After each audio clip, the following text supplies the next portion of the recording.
Sa tayo manalangin, aming Diyos, salamat muli sa gabing ito at binigyan niyo kami ng pagkakataon na muling mag-aral ng panibagong libro dito po sa inyo pong salita, ang Book of Titus.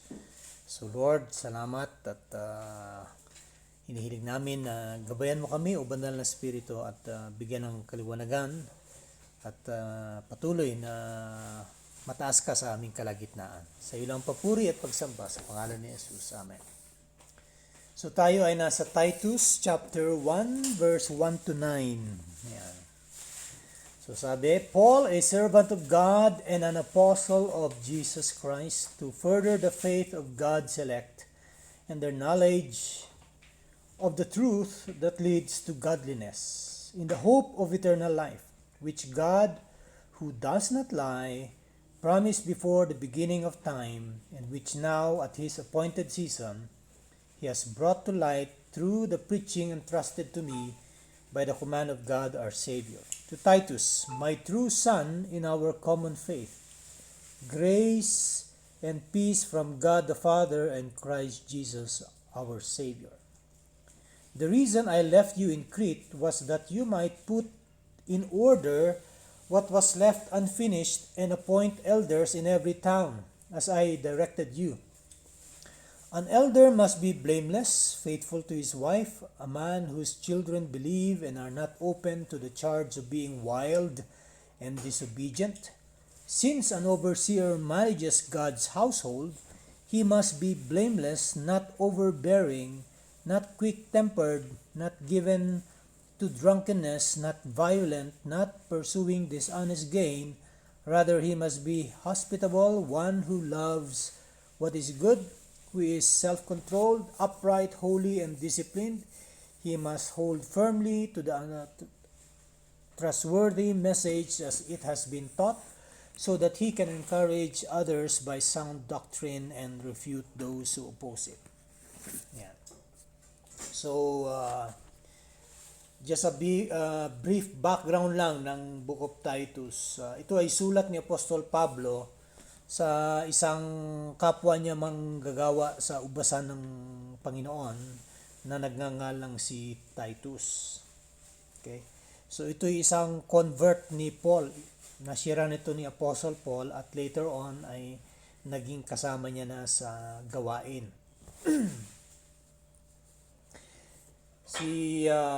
Itong si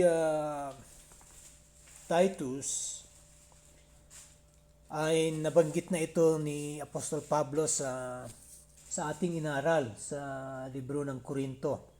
Dahil si Titus ang siyang nagdala ng sulat na yaon, especially yung second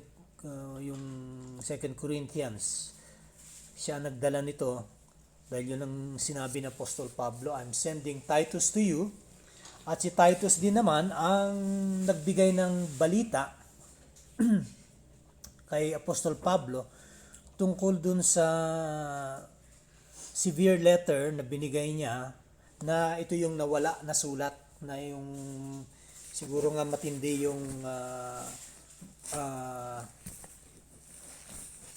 yung sulat na yon na nire-rebuke niya yung Corinthian church ni Apostle Paul. At naging maganda naman yung outcome at si Titus ang nagbalita kay Paul na naging maganda naman ang dating nung severe letter sa kanila na sila ay na-rebuke talaga at nagbago.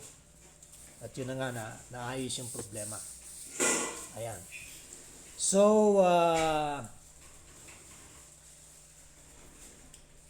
nung si Apostle Paul ay nakulong sa kanyang yung first Roman imprisonment, yung sa last part ng Acts 28, sila ni Titus ay nagtrabaho magkasama. Trabaho sila bilang mga tagapamahagi ng balita ng Diyos sa lugar ng Crete. Okay? At kanyang iniwan muna doon si Titus at sila uli ay nagkita sa ibang lugar. Yan. So, nagmi-mission din itong si Titus. Now, sa Crete, itong Crete na ito, lugar, ito ay ikaapat na malaking isla sa Mediterranean Sea. At busy rin itong lugar na to actually sa panahon natin ngayon. At ito nga aking tinitingnan ng isang picture ng harbor, sabi, sa island ng Crete. Makikita natin na ito'y island, so may daungan ng mga barko. Pero itong lugar na ito ay dahil nga mga pagano ay talagang makikita mo yung napaka samang estado ng moralidad. Yan. Kagaya ng mga pagsisinungaling, yung gluttony at yung katamaran ng mga taong naroon. Yan. So ang purpose ni Apostle Paul sa kanyang pagsusulat na ito kay Titus ay para nang sa ganon kanya ring mabisita itong lugar na ito, at silang dalawa nga ni Apostle Paul kasama itong si Titus ay magministeryo sa lugar na ito, at kanya ngang binigyan din ng otorisasyon si Titus para gaya ng kanyang ginagawa kapag may mga oposisyon doon sa loob ng iglesia ay kanyang mapapatahimik yung mga oposisyon na yon. Okay. Dahil nga napaka-importante ng kanilang mensahe at may ilan pala na gustong sirain yung magandang gawain na kanilang naumpisahan. So may mga bulaang mga ngaral din sa lugar na yan. So, yung pagsusulat ni Apostle Paul nito most likely ay sa lugar ng Macedonia. Yung Macedonia, yung isang maliit na iglesia doon na halos may hirap yung mga kapatiran doon, pero very generous sila pagdating sa pagtulong sa iglesia ng Jerusalem. Kaya sila yung mga nagbibigay ng mga tulong pinansyal kay Apostle Paul. Yan. So, ating uumpisahan. Dito nagpakilala si Apostle Paul. Ang usually sa mga sulat o epistle ni Apostle Paul ay kanyang sinasabi a servant of Christ. Pero dito, kakaiba, sinabi niya a servant of God and an apostle of Jesus Christ to further the faith of God's elect and the knowledge of the truth that leads to godliness. So nagpakilala si Paul, isa siyang alipin ng Diyos. At sabi nga niya siya isang apostoles ni Kristo. At ano ba ang layunin niya? Ang layunin niya ay para doon sa mga mananampalataya, sa mga taong hinirang ng Diyos, na sila ay lalo pang lumalim, lumago sa kanilang kaalaman sa katotohanan, at ito ay magbubunga ng pagiging makadiyos ng mga taong may ebanghelyohan at matuturuan ng salita ng Diyos.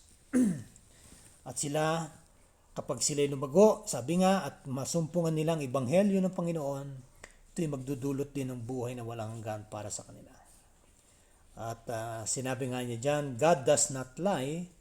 Kung ano yung kanyang pinangako, bago pa lang nagumpisa ang panahon, at ngayon ay pinamalas na niya na nagkaroon na ng katuparan ang pagliligtas dahil nga bumaba na rito ang Mesiyas. So yung pangako ng Diyos, hindi lang sa lumang tipan, kundi bago pa lang niya create ang mundo. Yung Trinidad, ang Ama, ang Anak at ng Espiritu Santo ay kumbaga nagplano na padadala ang pangalawang persona. At yung palang pangalawang yang persona ay walang iba kundi si Jesus. para siya ang magbayad sa kasalanan ng tao sa pamamagitan ng kanyang pagkamatay sa krus. So ito ngayon ang pinapamahagi ni Apostol Pablo at yun din ang kanyang binigay kay Titus na ipagpatuloy niya ang misyon na ito. So sila ay nag-preach, sabi nga, umaabot sa mga tao sa mga lugar na yon. Dahil yan ang mismong command ng Diyos sa kanila. At tinawag niya si Titus na my true son in our common faith. Gaya rin po ni Timothy ay kanyang tinaguriang tunay niyang anak sa pananampalataya itong si Titus. Okay. Isang hentil din itong si Titus, gaya ni Timothy. Si Timothy nga lang ay dalawa. No? Ang nanay niya is Hudyo at ang tatay niya is hentil. Pero si Titus, I believe both parents are Gentiles. So, grace and peace from God the Father and Christ Jesus our Savior. Mga general na greetings ni Apostle Paul ito sa kanyang mga sulat. Ganun din ang kanyang pagsulat kay Titus. So, ngayon dadako na tayo sa mismong punto na kanyang sulat na ito. So, ano bang rason kung bakit niya iniwan si Titus sa lugar ng Crete? Sabi diyan, that you might put in order what was left unfinished and appoint elders in every town as I directed you. So, ang mismong command ni Apostle Paul is that kapag ka pagtayo ka ng iglesia diyan, gaano makaliit yan, ay tatag ka rin ng mga elders, okay? Mga taong hahalili sa inyo para bago mo iwan yung lugar na yan ay meron ng mga in place na mga leaders. So ganyan din sa panahon natin ngayon kung bakit ang mga iglesia may mga pastor or mga elders sa kadahilanan na kapag ka yung mismong nangangaral ay kailangan lumipat at magtayo uli ng panibagong iglesia o humayo o magmisyon, ay meron na itatalagang mga leaders sa lugar na yan para mabantayan, para hindi sila maligaw dahil nga naglipa na talaga ang mga bulaang mga ngaral at kinakailangan na merong kaalaman, may karunungan, may katatagan sa pananampalataya ang mga elders na ito. At diyan nagbanggit nga ng ano ba ang dapat na mga karakter or paano tayo pipili ng mga elders. Ayan. So nakalagay diyan, sabi, an elder must be blameless. Gaya rin din po yan sa 1 Timothy, sa sulat ni Apostle Paul kay Timothy sa chapter 3. Sinabi niya ron, this is a faithful saying, if a man desires the position of a bishop or elder, he desires a good work. Yeah. A bishop or an elder then must be blameless. So yun ang una sa mga tawag nito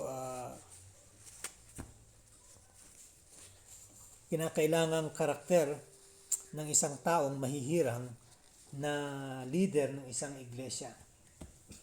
Blameless. Now, hindi nangangahulugan na itong taong ito ay hindi nagkakasala. Pero ang ibig lang sabihin dyan is that hindi siya mapupulaan ng mga tao sa labas at mga tao sa loob ng iglesia. Na maganda ang kanyang pakikitungo sa lugar na iyon.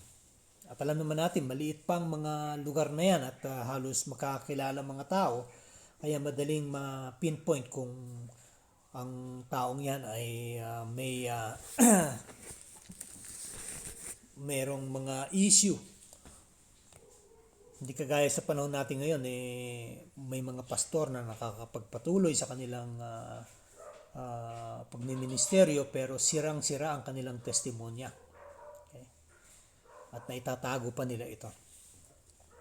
So una, blameless. Tapos faithful to his wife. A man whose children believe and are not open to the charge of being wild and disobedient. So, ibig sabihin, gaya sa Timothy, sabi nga, he must be the husband of one wife. Now, ang tinutukoy dito is that, ibig sabihin, isa lang ang asawa niya, hindi siya polygamous. Okay. Now, kung sakaling namatay yung asawa niya at siya'y nag-asawa muli, pwede pa rin yun na maging elder kasi nga sinasabi naman yan sa mga sulat ni Apostol Pablo rin that till death do us part. At yan din ang sulat ni Moses sa Genesis na kung saan ay yun ang binigay din ng Diyos. That a man shall leave his father and mother and will become one with his wife and they will become one flesh. And sabi nga hanggang kamatayan. So, pati ang mga anak, dapat sila ay mga mananampalataya, sabi nga At hindi sila open to the charge of being wild and disobedient. So, meaning to say, yung mga anak ay dapat hindi mga gumagawa ng kabulastugan. Okay?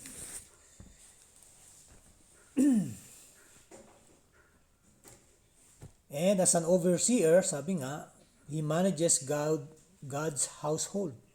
He must be blameless. So, ibig sabihin na gaya ng sinabi rin ni sa Timothy na kung saan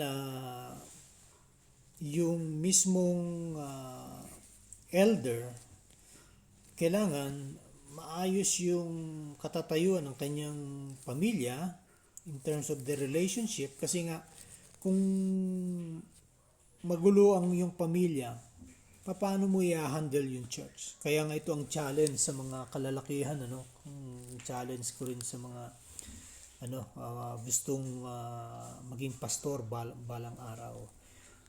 Ang una niyong ministeryo ay inyong pamilya.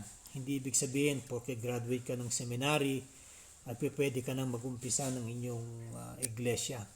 Marami pang kakaining bigas ang mga bata pa na nag-graduate sa seminary sapagkat wala pa silang ka-experience sa anong mga nangyayari sa loob ng iglesia. Kaya kailangan nga, sabi nga dyan, he must not be a novice, sabi pa nga dyan sa 1 Timothy, hindi dapat baguhan na mananampalataya. Kailangan may kalaliman, may karunungan, may kaalaman, at talagang may katatagan ang kanyang pananampalataya sa Panginoon. So, bakit? Kasi ang ima-manage niya, hindi lang pamilya niya, kundi buong iglesia.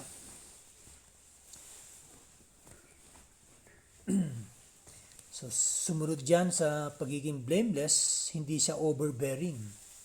Hindi siya quick-tempered. Kasi hindi mainitin ang ulo. Hindi siya overbearing, yung masyadong puro utos-utos na lang at nilo-lord over niya sa kanyang kongregasyon. Ibigay nyo sa akin to, ganyan. At maraming mga ganyan sa mga malalaking mega churches.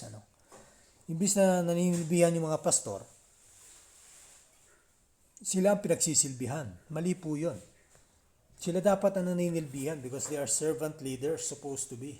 Hindi sila yung mga hari at mga boss, kundi sila ay servants. Kaya nga makita mo si Paul, sabi nga niya, a servant of God. Yung servant na yan ay salitang doulos. Sa Greek, ang ibig sabihin niyan, alipin.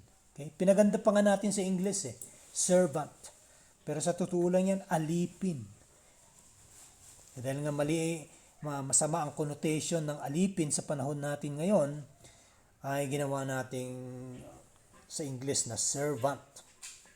Pero sa totoo lang, nung panahon nila Apostle Paul, pagiging alipin ay hindi naman po masama. Kung alam mo na yung amo mo ay maayos. Ganyan po ang ginagawa ng mga alipin noon. Bubutasan na lang yung tenga nila, tanda yun na ayaw na nilang umalis sa amo nila kasi gusto na nilang kasama nila yung amo nila. At the same time, doon na rin siya nakapag-asawa. So, at least kasama niya yung asawa niya at pamilya niya.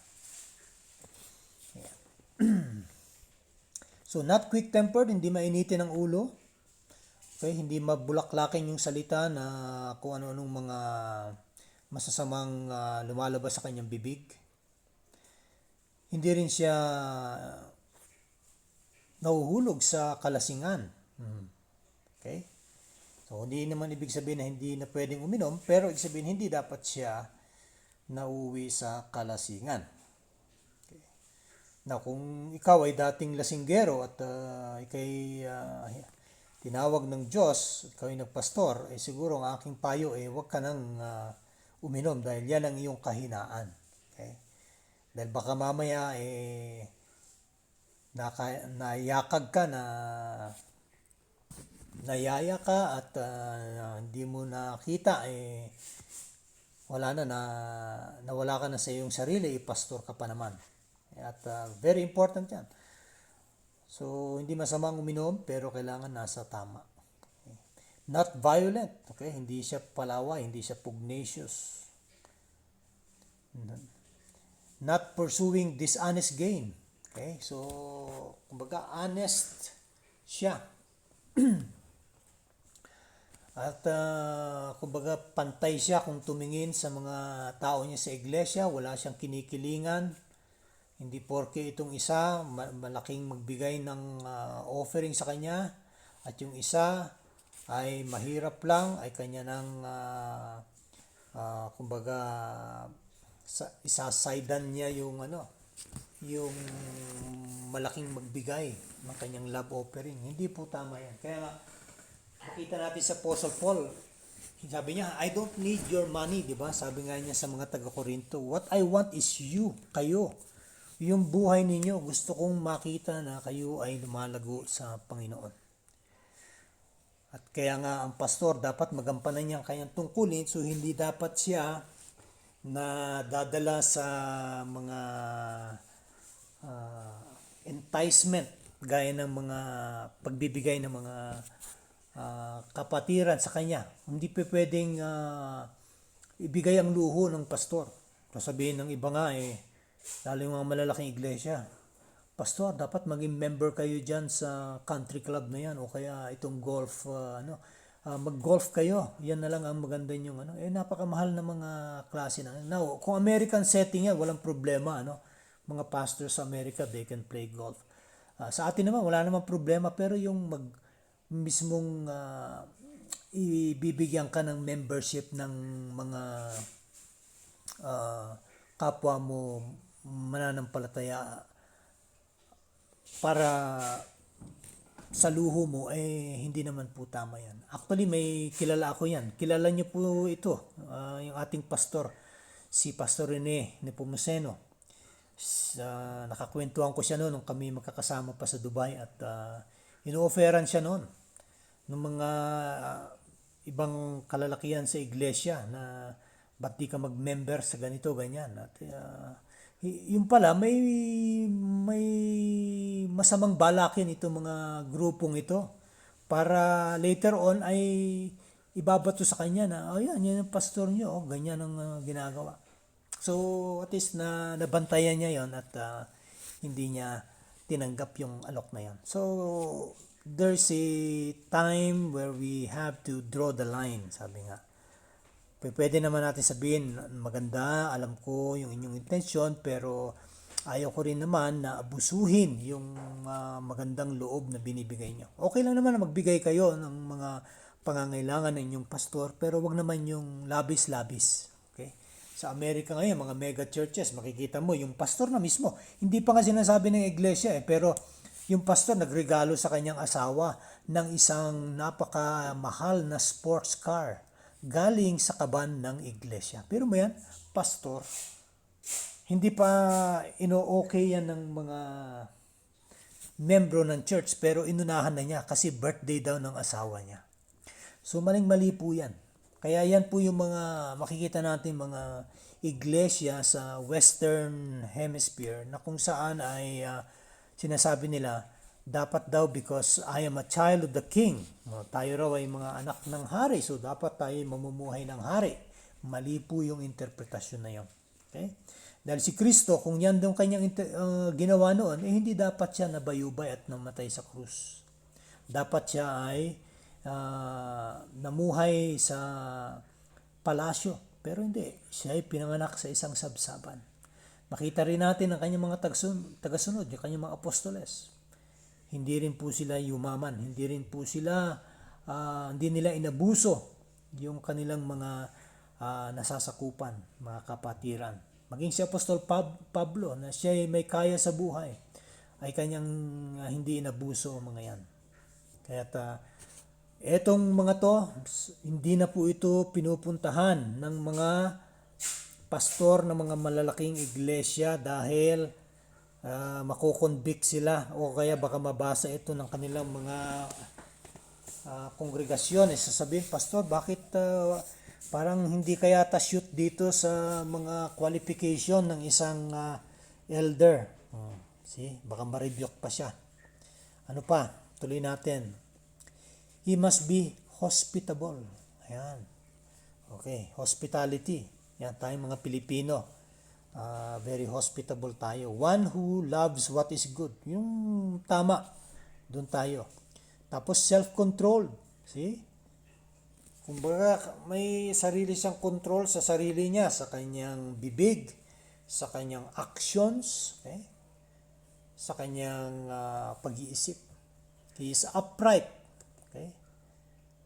Laging sa tama ang kanyang kinikilingan. Siya ay banal at punong-puno ng disiplina. Meaning to say, talagang binibigyan niya ng panahon, ng oras, ang pag-aaral ng salita para nang sa ganun meron siyang may papakain sa kanyang kongregasyon tuwing araw ng linggo o sa kanyang mga Bible study. Yan. He must hold firmly to the trustworthy message as it has been taught. Meaning to say, huwag tayong lalayo doon sa mensahe. At ano yung mensahe? Walang iba kundi ang Ebanghelyo. Na bumaba rito sa lupa ang Panginoong Hesus at siya ay nabayubay, napakot, na matay sa krus ng Kalbaryo at siya ay nabuhay na maguli, may 3 araw. At siya ngayon ay nakaluklok sa kanang trono ng Diyos amang nasa langit. Okay? So yan po, hindi tayo lalayo. Hindi kaya po ngayon na ang mensahe sa mga malalaking iglesia, lalo na itong mga nasa World Faith Movement, ay kung paano yumaman, kung paano maging maayos yung relasyon ninyo, mag-asawa, kung paano kikita ang iyong negosyo. Wala na po doon sa mismong mensahe na ibinigay ng ating Panginoon sa kanyang mga apostoles at sa mga apostoles, sa mga disipulo at sa mga disipulo sa mga tao sa loob ng iglesia. See?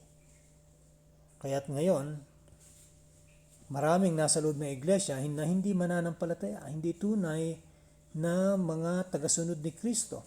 At mismo yung mga nagtuturo ay hindi mga ligtas sa kanilang kaluluwa. Tinatawag pa silang pastor pero wala naman kaligtasan. So, bakit nga ganito ang sabi? So that he can encourage others by sound doctrine and refute those who oppose him.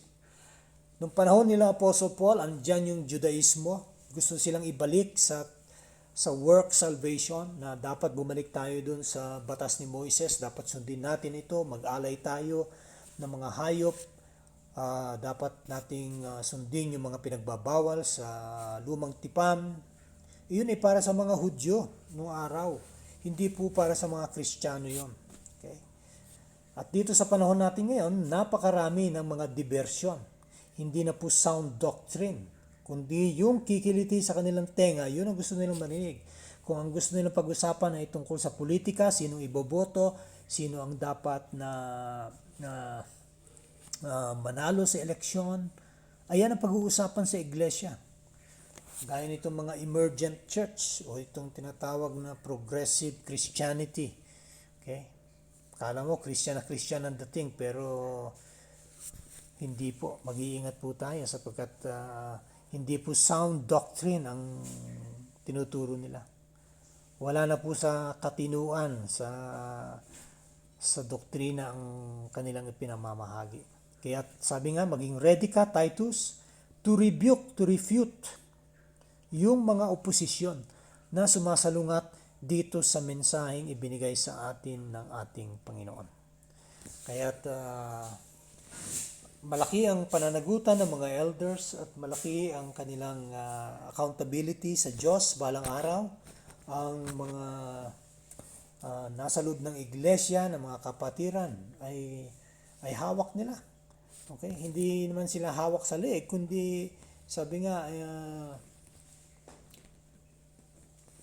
kailangan ready na pagdating ng pagbabalik ng Panginoon ay maipipresenta nila ang mga taong ito sa Panginoon. Okay? Na sila ay nagpatuloy sa salita ng Diyos. Ayan. Kaya yun ang sabi nga ni Paul sa 2 Timothy chapter 2, "You therefore, my son, be strong in the grace that is in Christ Jesus, and the things that you have heard from me, among many witnesses, commit this to faithful men who will be able to teach others also." Yan. So, ibig sabihin, yung mensaheng ating hawak at ating pinapamalita ay kailangan ngayon natin maipasa sa mga susunod na henerasyon para sila rin ay magpapatuloy sa pagbabahagi nito sa mga susunod ding henerasyon pagkatapos nila. At ang aking challenge sa ating mga kalalakihan, kayo na mga ama ng tahanan, kayo na mga kalalakihan at nakikinig at nakapag-aral ng mga salita ng Diyos sa Bible studying ito ay gamitin nyo para maka-inganyo tayo ng mga iba pa na sila ay makasumpong sa Ebanghelyo ng Panginoon at maging kabahagi ng Iglesia. Okay? Dahil ang kaligtasan ng kaluluwa ang pinaka-importante sa lahat. Kapag ang tao ay hindi nakakilala sa Panginoon at siya ay biglang nawala sa mundong ito, saan siya pupulutin? Okay? Sabi nga, there's only one way. The way is Jesus. Jesus is the way, the truth, and the life. No one comes to the Father except through Him. So, dito na po tayo magtatapos. Magandang gabi po sa inyong lahat.